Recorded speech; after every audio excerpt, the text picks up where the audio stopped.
It was 3 a.m., and the rain was falling relentlessly as Ollie drove down an empty, desolate road. The thick fog wrapped around everything like a ghostly shroud, making it almost impossible to see. His headlights barely pierced through the mist, casting an eerie glow on the path ahead. The road seemed endless, and there was an unsettling silence in the air. Ollie couldn't shake the feeling that something wasn't right.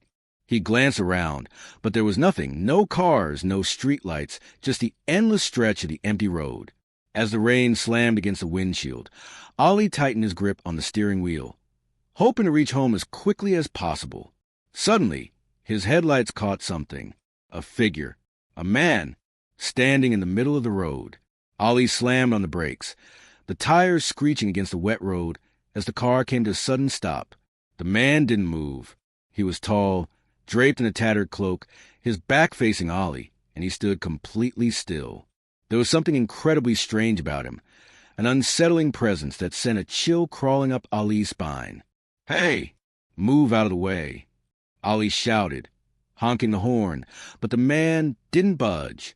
He remained frozen in place, as if he didn't even hear him. Ollie hesitated for a moment, wondering if he should drive around him, but something deep within told him that wasn't a good idea. After a long pause, Ollie rolled down his window, gathering his courage, and shouted again, "Hey, move!" The man turned slowly, and that's when Ollie saw it. His heart nearly stopped. The man had no face.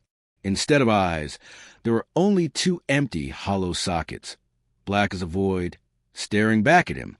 The skin on his face seemed pale and stretched, like it had been drained of life. No nose, no mouth, just two empty black holes where his eyes should have been. Ollie's breath caught in his throat.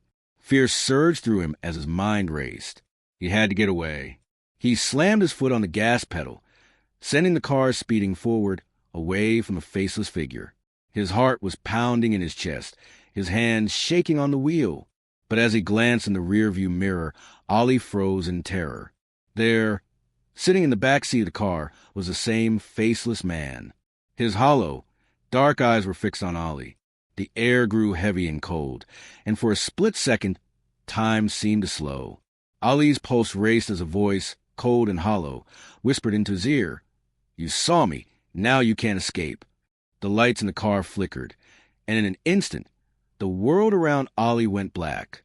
The engine sputtered, and the car veered off the road, crashing violently into a tree. The sound of the impact echoed in the empty night. The next morning, the wrecked car was found, but there was no sign of Ollie.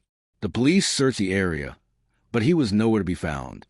The car had crashed, but the driver was missing, vanished without a trace. The only thing left behind was the abandoned, destroyed vehicle, and the chilling thought that something far more sinister had taken place that night. Ollie was never seen again.